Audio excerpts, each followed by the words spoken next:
Hello તેજસ્વી તારલાવ, આજે આપણે જે એનસીઈઆરટી દ્વારા આપેલા અમુક એક્સ્ટ્રા પ્રોબ્લેમ છે એને આપણે સોલ્વ કરીએ. તો એમાં જે ટોપિક જે આપણે અહીંયા રાખેલો છે, ટોપિકનું નામ છે કુલમ્બના નિયમના આધારે. તો એ નિયમના આધારે આપણે પ્રશ્ન નંબર છે 26. એ પ્રશ્ન જે છે એ હું તમને પહેલી દ્વારા એટલે કે એક શાયરી દ્વારા સમજાવીશ, પછી આપણે એને આગળ સોલ્વ કરીએ. તો પહેલી અથવા તો શાયરી આ રીતની છે કે ખેંચાણ છે બંને બાજુ, અજબ આ સંસાર છે. ખેંચાણ છે બંને બાજુ, અજબ આ સંસાર છે. એક બાજુ ગુરુત્વાકર્ષણ તો બીજી બાજુ વિદ્યુત ભાર છે. જો જીતશે અપાકર્ષણ તો જ બ્રહ્માંડનો વિસ્તાર છે, બાકી બધું તો અહીંયા જ ઠપકાર છે. તો આપણે જે પ્રશ્નને શાયરી રૂપે સમજ્યા તો એને આપણે સોલ્વ કરીએ. પ્રશ્નમાં એવું કહેલું છે કે આપણને એવું માનવાનું છે કે બ્રહ્માંડ જે છે એ એક હાઇડ્રોજન પરમાણુનો બનેલો ગોળો છે, એવું આપણે માનવાનું છે. એના પછી એવું કહે છે કે એના જે વિસ્તરણની જે શરૂઆત થશે એટલે કે એનું શું થશે? એક્સપાન્શન. તો શરૂઆત થઈ ગયા પછીની સિચ્યુએશન આપણે એટલે કે બે કન્ડિશન આપી છે. એક ક્રાંતિક એટલે કે ક્રિટિકલ પોઈન્ટ પાસે કે જ્યાં એની શરૂઆત થવાની તૈયારી છે, અને બીજું જો એનું વિસ્તરણ થાય તો વિસ્તરણનું વેગ એના અંતરના સમપ્રમાણમાં છે, એવું બતાવવાનું છે. તો જોઈએ. તો અહીંયા આપણને એવું કહેલું છે કે બ્રહ્માંડ જે છે તે એક r ત્રિજ્યાના ગોળાનો બનેલો છે, હાઇડ્રોજન પરમાણુનો બનેલો છે. Condition number 1. બીજી વસ્તુ, તે સંખ્યા ઘનતા કેપિટલ N છે. સંખ્યા ઘનતા એટલે એકમ કદ દીઠ. બીજું એવું કહે છે કે જો હાઇડ્રોજનનો બનેલો હશે તો તેમાં એક ઇલેક્ટ્રોન હશે અને એક પ્રોટોન હશે. ઇલેક્ટ્રોન છે અહીંયા વેલ્યુ આપણને આપેલી છે વિદ્યુત ભાર -E છે, અને પ્રોટોનનો વિદ્યુત ભાર કેટલો આપણને આપેલો છે? તો કે આ રીતે આપ્યો છે 1 + y * E છે. તો E શું અહીંયા બતાવે છે? ઇલેક્ટ્રોન છે, એટલા માટે તમને રકમની અંદર અહીંયા આગળ માઈનસ લખ્યું છે. તો -E ને આપણે શું સમજવાનું? અહીં ઇલેક્ટ્રોન. જો તો પ્રોટોન લઈએ છે તો આ વેલ્યુ આપણે ધન રાખવી પડે. તો મારે એક ઇલેક્ટ્રોન એક પ્રોટોન હોય તો હાઇડ્રોજનની અંદર ચોખ્ખો વિદ્યુત ભાર એટલે કે નેટ ચાર્જ, ચોખ્ખો વીજભાર નેટ ચાર્જ બરાબર Q બરાબર થશે અહીંયા 1 + y * E - E થશે. તો આન્સર આવશે આપણો YE. Q બરાબર y આન્સર. અને કહી દઈએ ઇક્વેશન નંબર 1 કહી દઈએ. આટલી વસ્તુ આપણને ખ્યાલ આવી ગઈ. હવે આગળ મારે અહીંયા શોધવાનું છે વિદ્યુત ભાર, એટલે કે સૌપ્રથમ મારે નંબર 1 અહીંયા શોધવું પડશે સ્થિત વિદ્યુત બળ. તો સ્થિત વિદ્યુત બળ મારે જો શોધવું હોય તો મારી પાસે k ની વેલ્યુ છે, મારે q1 જોઈશે, q2 જોઈશે અને r² પણ જોઈશે. r² બરાબર r, કેપિટલ R, એ આપણને ખબર પડી ગઈ. હવે મારે q1 અને q2 જોઈએ. એક q મને મળી ગયો છે, બીજો q એક શોધવાનો રહ્યો છે. તો એના માટે મારે પહેલું શોધવું પડશે હાઇડ્રોજન પરમાણુઓની સંખ્યા. હાઇડ્રોજનની પરમાણુની સંખ્યા એને આપણે કહી દઈએ છીએ અહીંયા કેપિટલ N રાખ્યો ને સંખ્યા ઘનતા, તો આને આપણે કહી દઈએ સ્મોલ n. સ્મોલ n બરાબર શું થશે? જો પરમાણુની સંખ્યા બરાબર આખી સપાટી પર એટલે કે ગોળો છે તો ગોળાનું કદ કેટલું હશે?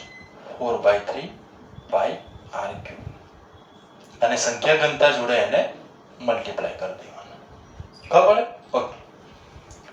n બરાબર મળી ગયું છે, q બરાબર મળી ગયું છે.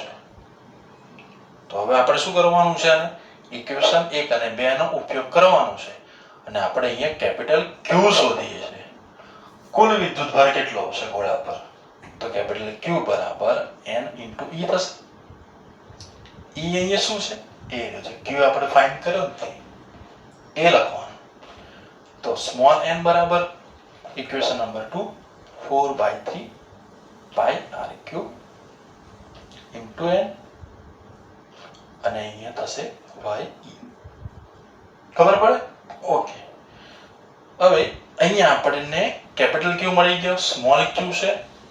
તો સ્થિત વિદ્યુત બળની અંદર આપણે વેલ્યુ મૂકી દઈએ તો શું થશે? Fe બરાબર k. k ની જગ્યાએ લખ્યું અહીંયા આપણે 4πε0. q1 બરાબર થશે અહીંયા કેપિટલ Q અને q2 બરાબર થશે અહીંયા સ્મોલ q. આ રીતે લખાશે 1/4πε0 ઇન્ટુ q ની વેલ્યુ મૂકીએ અહીંયા 4/3 pi r cube n y e થશે. આ તો ખાલી કેપિટલ Q આવશે, હજુ સ્મોલ q તો રહ્યો, તો બીજો જોડે મલ્ટીપ્લાય થશે y e અને ડિવાઇડમાં થશે અહીંયા કેપિટલ R સ્ક્વેર. જો આ રીતનું એક સોલ્યુશન બન્યું. હવે આપણે આને સોલ્વ કરીએ તો r સ્ક્વેર એક આ રહી જશે, આ થશે y square e square. Capital N A1 આવ્યા છે 4/3, તો છેદમાં છે 4, અંશમાં છે કેપિટલ, અને અહીંયા પાઈ જે છે એ પણ બી કેન્સલ થશે. ઓકે. તો આન્સરમાં શું લખાશે? આ રીતે આન્સરમાં આપણે અંશમાં જોઈએ તો n y square e square, n y square e square divide by એક આ રહેશે, એક આ છે અહીંયા ડિવાઇડ બાય 3ε0. તો આપણને અહીંયા મળે છે સ્થિત વિદ્યુત બળ. કેવું બળ છે અહીંયા? સ્થિત વિદ્યુત બળ છે પણ અપાકર્ષણ બળ લાગશે. ખાસ યાદ રાખવાનું કેવું બળ છે? અપાકર્ષણ, કારણ કે ધન છે ને ઋણ છે. હવે કન્ડિશન નંબર 2 છે. હવે આપણે ફાઇન્ડ કરીએ છીએ સ્થિત વિદ્યુત બળ જોયા ને, હવે આપણે જોઈશું ગુરુત્વાકર્ષણ બળ. ગુરુત્વાકર્ષણ બળ F G is equal to G m1 m2 upon r square થશે, જેની વેલ્યુ કોન્સ્ટન્ટ રહેશે. તો અહીંયા આપણે લખીશું Fg. અહીંયા સ્મોલ g નો આપણે યુઝ કરીએ છીએ, તો સ્મોલ g બરાબર કેપિટલ G. m1 ની જગ્યાએ આપણે શોધવું પડે અહીંયા, તો અહીંયા આપણે ફાઇન્ડ કરીએ છીએ m1 બરાબર શું થશે? જો જેવી રીતે આપણે અહીંયા વિદ્યુત ભાર શોધ્યો ને, કુલ વિદ્યુત ભાર, એવી રીતે અહીંયા આપણે શોધવું પડશે કુલ દળ. કહી દઈશું આપણે, એમ કહી દઈએ કુલ દળને. તો જો કુલ દળ કેવી રીતે? તો કે એક પ્રોટોનનું માસ મલ્ટીપ્લાય એમાં રહેલી પરમાણુની સંખ્યા. એક પ્રોટોનનું માસ અને તેમાં રહેલા પરમાણુની સંખ્યા તો કેટલી થશે? તો અહીંયા લખીશું mp multiply 4/3 pi r cube n. આ થશે. તો આપણને પર કુલ દળ મળી ગયું. અહીંયા આપણે મૂકી દઈશું m1 ની જગ્યાએ કુલ દળ mp 4/3 pi r cube n. m2 રહ્યા. m2 બરાબર શું થશે? અહીંયા m2 બરાબર થશે માસ ઓફ પ્રોટોન. કુલ અહીંયા પણ આપણે યુઝ કર્યું હતું ને, તો અહીંયા પણ આપણે સેમ એ રીતે જ m2 બરાબર લઈશું આપણે માસ ઓફ પ્રોટોન અને ડિવાઇડમાં રહેશે આપણું r સ્ક્વેર. ડિવાઇડમાં આવશે અહીંયા r square is equal two, જો આર સ્ક્વેર, આર કેન્સલ થઈ જશે, બાકીનું બધું એનું એ જ, આનું સ્ક્વેર થશે. તો અહીંયા આપણે લખીશું 4/3 pi r G MP square. Okay, તો આપણને અહીંયા મળે છે FE અને FG મળ્યા. ઓકે, આટલી વસ્તુ આપણને ખ્યાલ આવી ગઈ. હવે આપણે ફાઇન્ડ કરવાનું છે કે જે ખરેખર આપણને પ્રશ્ન જે પૂછવામાં આવે છે, y ની વેલ્યુ આપણે શોધવાની છે. y નું મૂલ્ય શોધો, ક્રાંતિક મૂલ્ય છે. ક્રાંતિક મૂલ્ય મતલબ આ રીતે લખ્યું છે, જો y નું ક્રાંતિક મૂલ્ય શોધો એટલે કે ક્રિટિકલ, કે જ્યારે બ્રહ્માંડ જે છે એ વિસ્તરણ પામવાની તૈયારી હશે.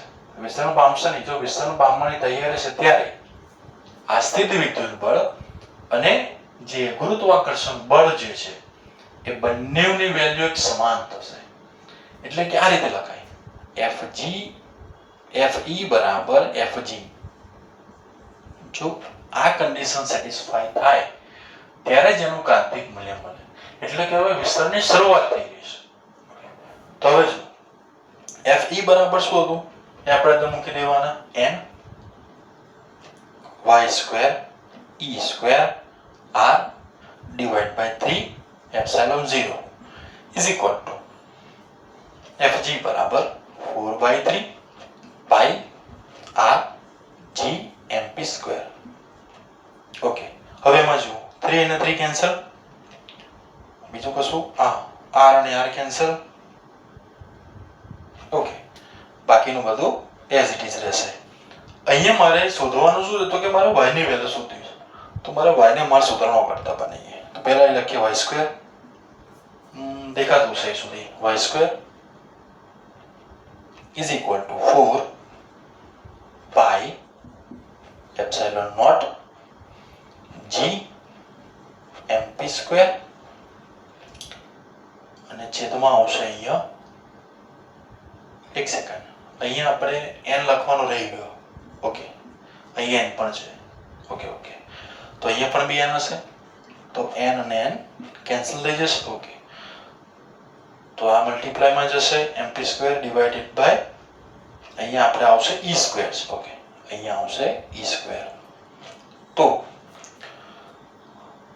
y બરાબર શું થશે તો કે અંડર રૂટ, એક કામ કરીએ, અહીં નથી લખવું, આપણે અહીં લખી નાખીએ, યાદ રાખજો બરાબર.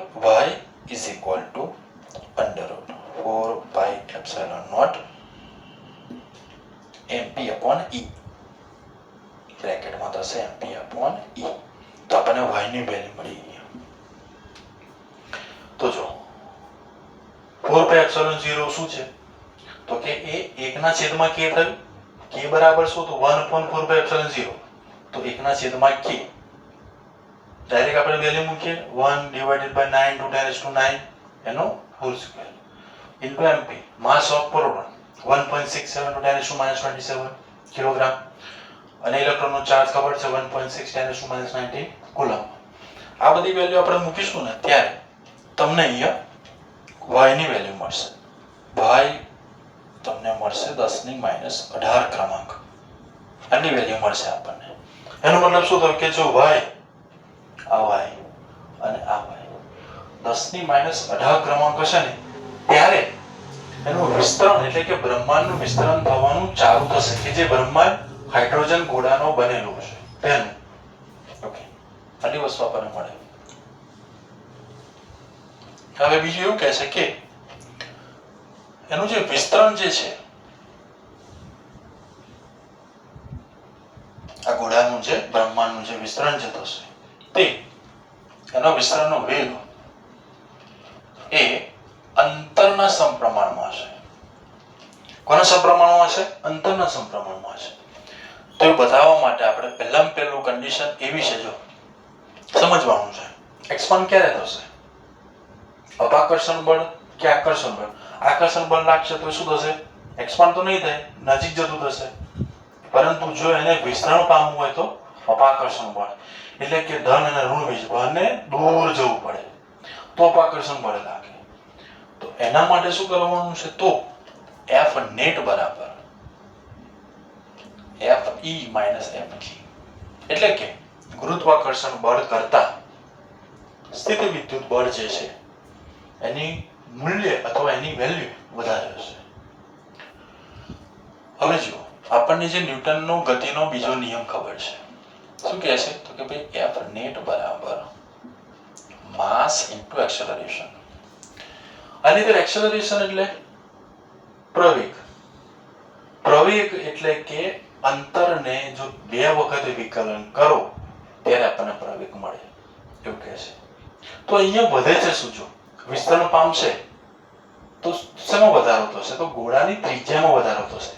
વિસ્તરણ પામતું જાય છે, ગોળાની ત્રિજ્યા વધતી જશે તો અહીંયા બદલાશે શું?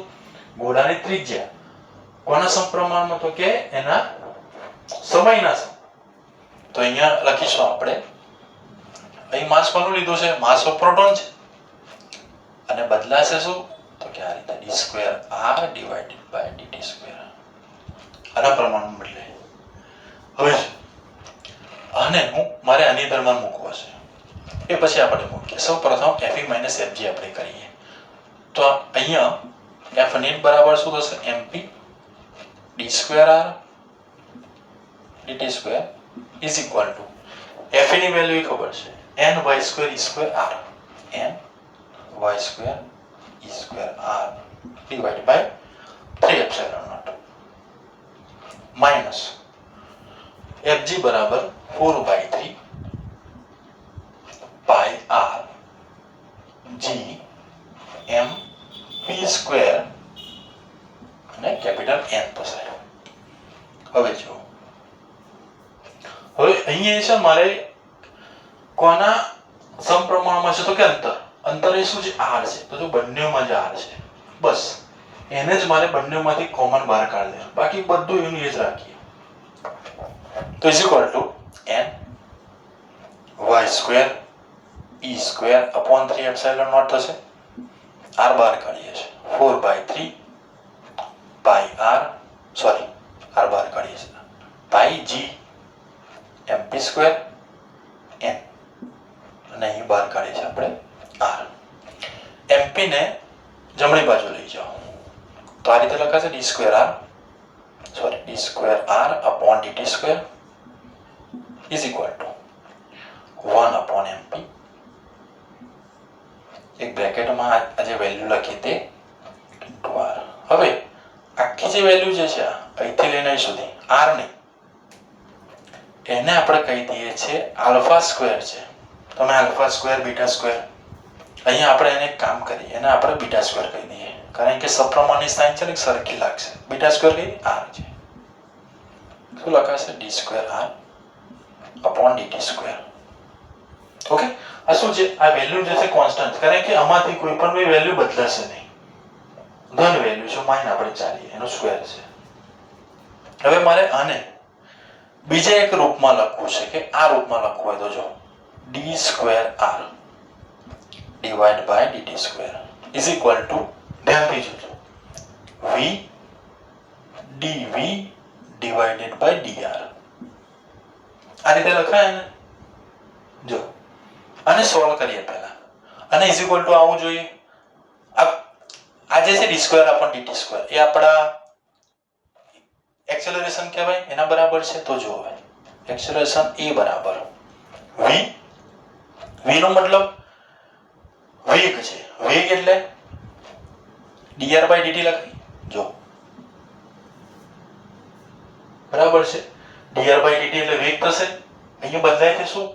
ત્રિજ્યા વધે છે ગુણ્યા dv by dr. તો હવે જો dr ને dr થઈ જશે કેન્સલ. અહીંયા dv by dt એટલે એક્સેલરેશન, તો a બરાબર dv by dt. ઓકે, તો મારે હવે d2r by dt2 ની જગ્યાએ લખવું છે v dv by dr. તો અહીંયા આપણે મૂકી દઈએ. આ બધું મેં સમજણ માટે કહ્યું. આ વેલ્યુ આપણે અહીં મૂકીએ v dv by dr. Is equal to beta square r. હવે જો હવે આપણે બંને બાજુ સંકલન કરીએ. શું કરીએ છીએ? બંને બાજુ સંકલન કરતા ઇન્ટિગ્રેશન કરો તો શું થશે? Integration v dv is equal આ dr ને આપણે આ બાજુ લઈ જાઓ તો integration beta square r dr. આવું થાય ને? આ બાજુ લઈ જઈએ. ઓકે, તો હવે અહીંયા થશે v સ્ક્વેર બાય 2 વિકલ્પ સોરી સંકલન v square by 2 is equal to beta square constant છે, અચળ છે. r નું શું થશે? r square by 2 plus c. Plus c શું છે? અચળાંક છે. અચળાંકની વેલ્યુ અહીંયા 0 આવશે. કેમ આવું? તો જો બીટા અચળાંક જો કે r જે છે શું છે? તો કે r ત્રિજ્યા એટલે કેવું વિચારો કે જ્યારે બ્રહ્માંડની ઉત્પત્તિ થઈ નથી, શરૂઆત હતી, ત્યારે ત્રિજ્યા કેટલી હશે? હશે જ નહીં, 0 હશે. તો ત્રિજ્યા પણ 0 અને વેગ પણ 0. તો અહીંયા આપણને c બરાબર શું મળશે? 0 મળે. બરાબર કે જ્યાં r બરાબર 0 હશે અને વેગ બરાબર પણ 0 હશે. તો હવે અહીંયા જો અહીંયા શું થશે? તો કે v square by 2 is equal to beta square r square by 2 2 અને 2 cancel is equal to v square બરાબર beta square sorry r square cancel નહીં થાય, ડિવાઇડ બાય 2 કેન્સલ થશે. v square is equal to beta square r square. v બરાબર beta r અને beta અહીંયા શું મળે છે આપણને?